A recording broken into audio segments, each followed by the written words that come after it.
Section 17 ప్రకారం పిల్లల్ని కొట్టడం గాని, మానసికంగా హింసించడం గాని బ్యాన్ చేయబడింది. వాళ్ళు కావాలని చేసి ఉద్దేశంతో ఉండరు కొంతమంది. సందర్భం బట్టి పిల్లలకి ఏదో ఒకటి జరగవచ్చు. పూర్తిగా టీచర్ తప్పు ఉంది అనే విధంగా ఆ చట్టం ఏం చెప్తుంది ఆ విషయంలో? సో పిల్లల్ని చదువు క్రమశిక్షణ అనే పేరుతోటి యాజమాన్యం గాని, టీచర్స్ గాని ఇలా చేయడం అనేది చట్టరీత్యా నేరం. యాక్చువల్ గా ఏంటంటే స్కూల్ అట్మాస్ఫియర్ అది కాన్స్టిట్యూషనల్ రైట్ టు ఎడ్యుకేషన్. అందులోనే కొట్టడం, తిట్టడం అనేది బ్యాన్ చేయబడింది. ఇది లా, అంతే, దాన్ని ఫాలో అవ్వాలి.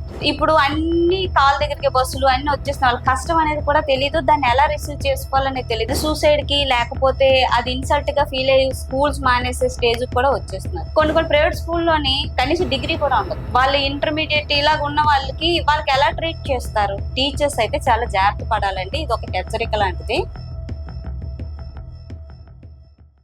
మనం ఎప్పుడు వార్తల్లో చూసినా చిన్నపిల్లల మీద, ప్రధానంగా చదువుకునే పిల్లల మీద ఉపాధ్యాయులు చేయి చేసుకోవడం, వాళ్ళని ఇబ్బంది పెట్టడం, మానసికంగా వాళ్ళ మీద ఒత్తిడి తీసుకురావడం, ఇలాంటివి మనం ఎప్పటికప్పుడు చూస్తూనే ఉంటాం.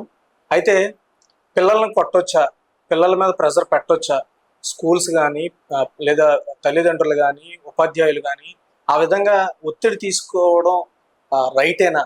అసలు మన భారతదేశంలో చట్టాలు ఏం చెబుతున్నాయి అనే విషయం మీద తెలుసుకోవడానికి మనతో పాటు ప్రముఖ అడ్వకేట్ మాధవీలత గారు ఉన్నారు.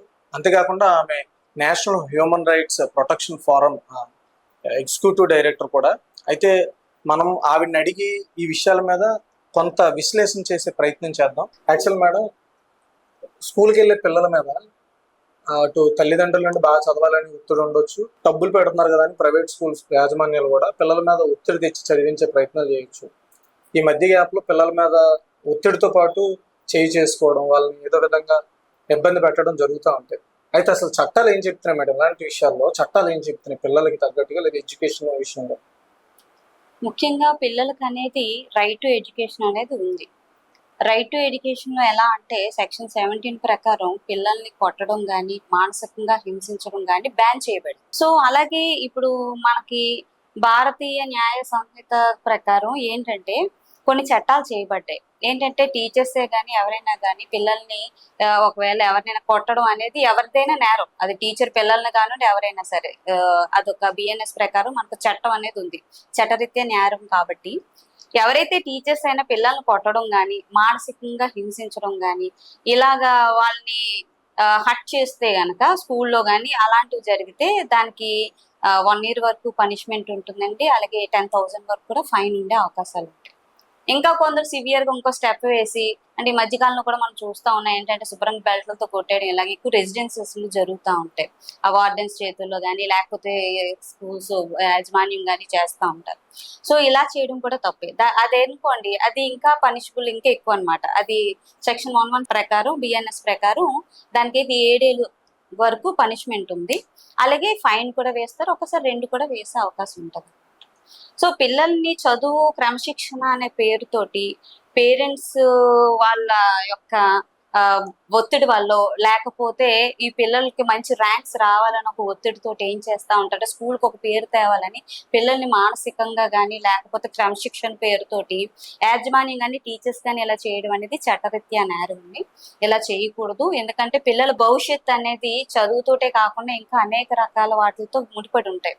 యాక్చువల్గా మనం పుస్తకాలు అసలు ఎల్కేజీ, యూకేజీ, 5 బిలో ప్రైమరీ వాళ్ళకు కూడా 10 కేజీలు 15 కేజీలు బరువు ఉండే బ్యాగుల్ని, అన్ని పుస్తకాలని విద్యా సంస్థలు పెడుతున్నాయి. కానీ ఇందులో చట్టాలు ఏం చెప్తున్నాయి మేడం? నిజంగా పిల్లల్ని అంత ఒత్తిడి తేవచ్చు అంటే, అది ఒక విధంగా చెప్పాలంటే శారీరక శ్రమ, ఒత్తిడి కూడా. అయితే దీనికి ఏమైనా చట్టాలు ఏమైనా ఉన్నాయి మేడం? ఇలా లేదు, ఇంత పరిమితి ఉంది, లేదా అంత ఇవ్వాల్సిన అవసరం లేదు అనే విషయాలు అలాంటివి ఏమైనా ఉన్నాయా? ఒకప్పుడైతే ఇలా జరగడం వాస్తవేనండి. ఇప్పుడు ఏంటంటే గవర్నమెంట్ దీనికి స్ట్రిక్ట్ గానే తీసుకుంది. ఇప్పుడు ఫ్రీ బ్యాగ్ అని, పిల్లలు కంపల్సరీ ఆడించాలని, గ్రౌండ్స్ లేకపోతే పక్కన గ్రౌండ్స్ నేను అడాప్ట్ చేసుకొని వాటికి వెళ్ళి వాళ్ళు పర్మిషన్ తీసుకుని పిల్లల్ని ఆడించాలనేది కూడా ఇప్పుడు కొత్తగా చట్టం పెట్టడం జరిగింది. అలాగే ఈ లగేజ్ అనేది కూడా పిల్లలకి హెవీ వెయిట్ అయిపోతుంది కదా. ఇలా చేస్తే వాళ్ళు అది బరువును మోసుకొని వెళ్ళడం అనేది కూడా కొంచెం ఇబ్బంది. ఇప్పుడు కొంచెం తగ్గించారండి. ఒకప్పుడైతే ఎందుకంటే ఎక్కువ బుక్స్ కొంటే ఎక్కువ మార్కెట్ వాళ్ళకి ఎక్కువ డబ్బులు వస్తాయి, ఇవి కూడా. దానివల్ల ఏంటంటే దానివల్ల నష్టం కూడా ఉంది. ఎందుకంటే అది టీచర్స్ కి హోంవర్క్స్ అవి ఇవ్వాలన్నా కూడా వాళ్ళకి ఇబ్బంది అవుతుంది, పిల్లలకి రాయాలన్నా ఒత్తిడి పెరుగుతూ ఉంటది. అంటే అప్ టు డేట్ చేసే పిల్లలకైతే కొంచెం పర్వాలేదేమో, ఒకవేళ కొంచెం లేట్ అయిన వాళ్ళు లేకపోతే ఎక్కువగా ఆబ్సెంటీస్ అయిన వాళ్ళు మళ్ళీ క్యాచ్ చేయలేక ఎక్కువ మానసిక ఒత్తిడి ఇదయ్యి అంత హోంవర్క్ చేయాలంటే ఇబ్బంది. అంటే మేడం ఇప్పుడు పిల్లలు అనేవాళ్ళు చాలా రకాల ఇంట్రెస్ట్ లో ఉంటారు. అంటే కొంతమందికి చదువు మీద అంత శ్రద్ధ ఉండకపోవచ్చు, కొంతమందికి స్పోర్ట్స్ మీద శ్రద్ధ ఉండొచ్చు, కొంతమందికి ఆర్ట్స్ మీద శ్రద్ధ ఉండొచ్చు.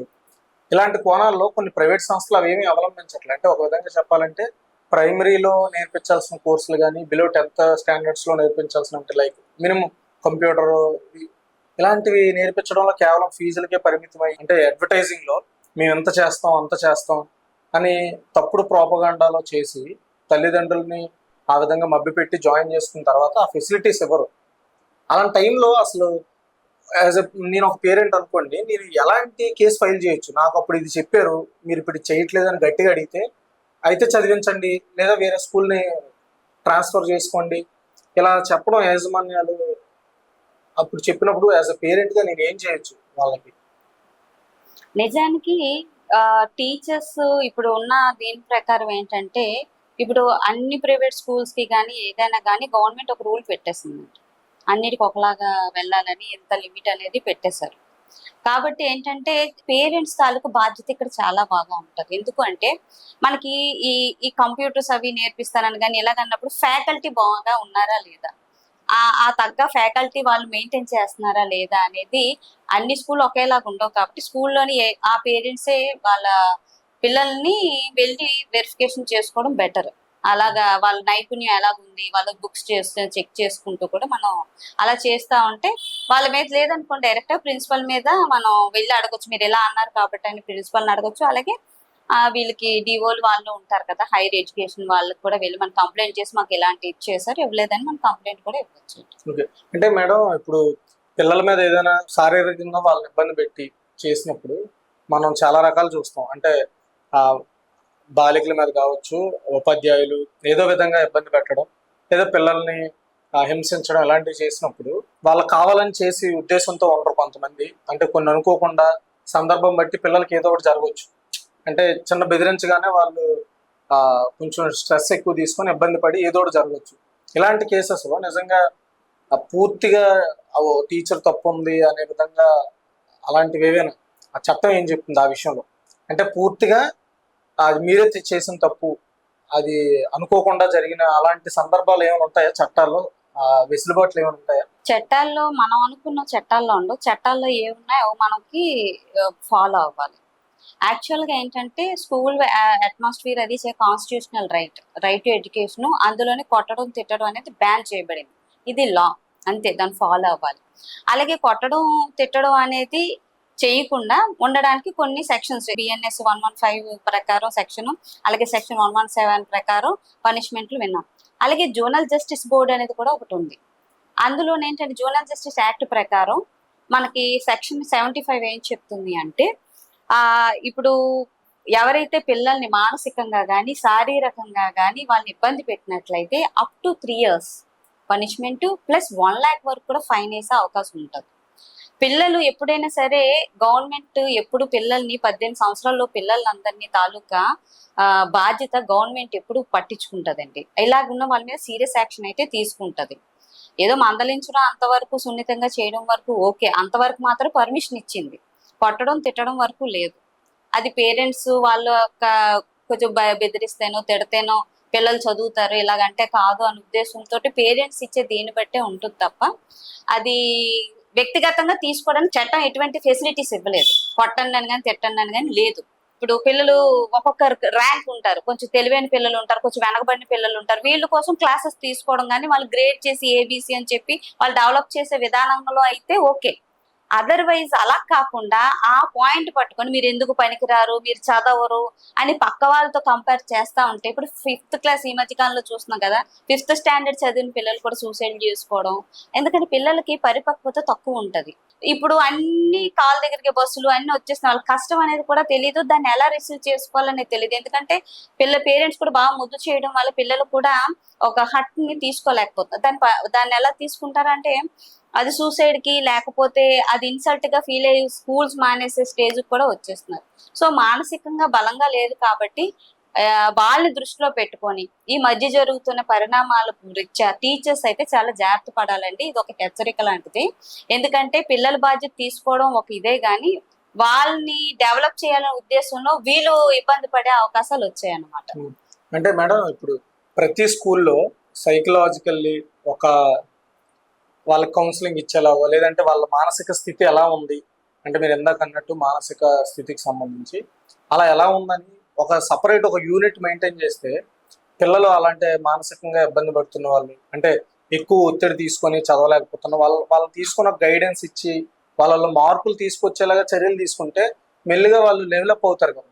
అలాంటి చర్యలు కూడా తీసుకోవచ్చు. అలాంటివి కాకుండా మనమే సొంత చర్య తీసుకొని వాళ్ళని కొట్టడం, హింసించడం ఇవి చేసే కంటే ఇవి చేయడం మంచిది కదా.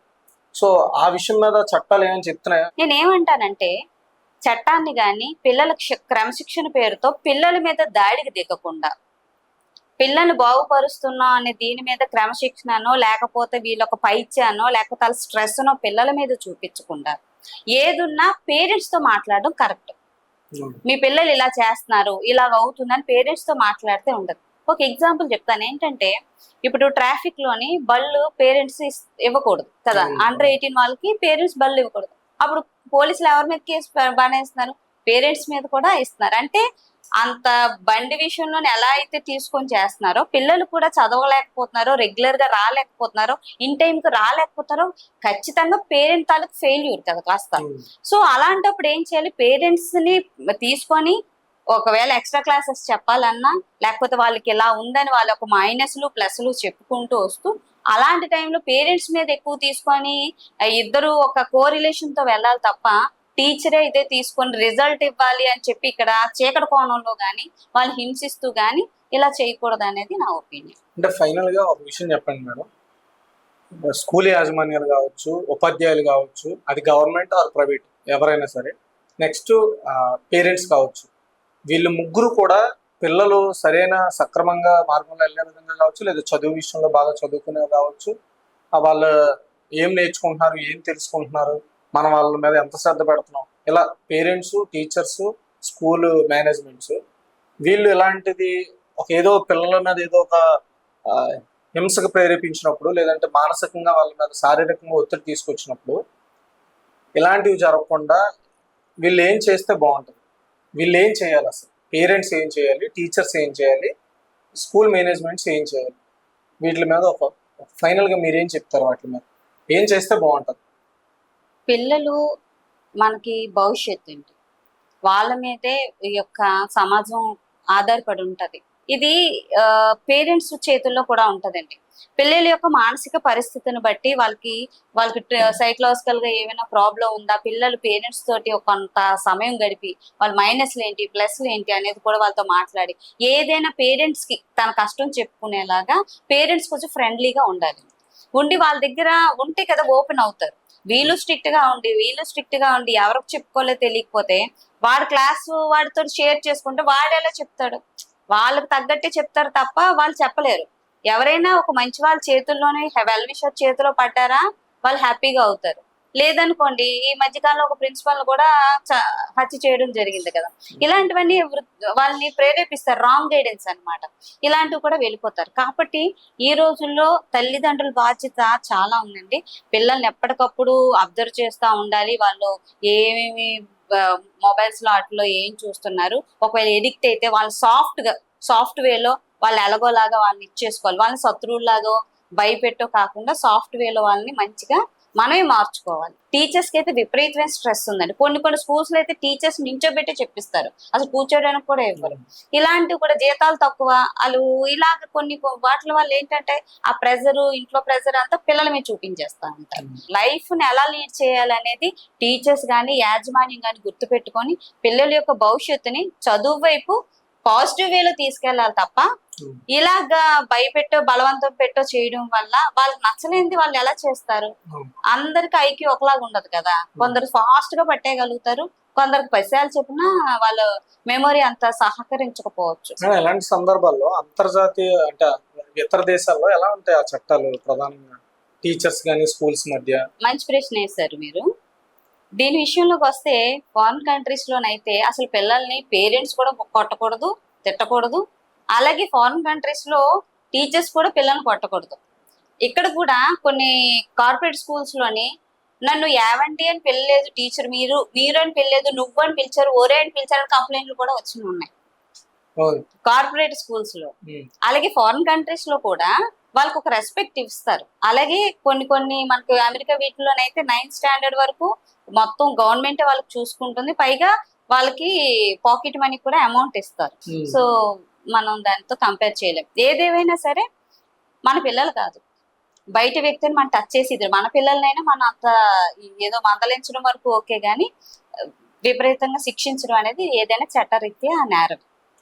ఎనివే, మొత్తానికి మనం మాధవీలత గారి నుంచి చాలా విషయాలు నేర్చుకున్నాం. చట్టాలకు లోబడే మనం ఎప్పుడు కూడా పని చేయాల్సిన అవసరం ఉందని క్లారిటీగా కనిపిస్తుంది. భవిష్యత్తులో ఇటు కేవలం పాఠశాలలు లేదా పాఠశాల నడిపే యాజమాన్యాలు, అటు ఉపాధ్యాయులు, ఎవరైతే తల్లిదండ్రులు ఉంటారో వాళ్ళందరూ కూడా ప్రతి ఒక్కరు భాగస్వామ్యం ఉండాలి పిల్లల ఎదుగుదల, చదువు అన్ని విషయాల్లో అని మనకి ఇక్కడ స్పష్టంగా కనిపిస్తుంది. ఏదైనా ఇలాంటి సంఘటన జరిగేటప్పుడు దాని చట్ట పరిధిలో ఏమేం చేయొచ్చు, ఏమేం చేయకూడదు అనే విషయాలు మనం తెలుసుకున్నాం. భవిష్యత్తులో ఏదైతే ఎడ్యుకేషన్ పాలసీస్ చేంజ్ చేయాల్సిన అవసరం ఉంది, దానికి తగ్గట్టుగా అది కేవలం ప్రభుత్వ పాఠశాలలో అమలు చేయడం కాదు, ప్రైవేటు పాఠశాలలో కూడా ఎడ్యుకేషన్ పాలసీని కఠినంగా అమలు చేయాల్సిన అవసరం ఇలాంటి కొన్ని సందర్భాలు జరిగినప్పుడు మనకి ప్రత్యక్షంగా చూపిస్తాయి.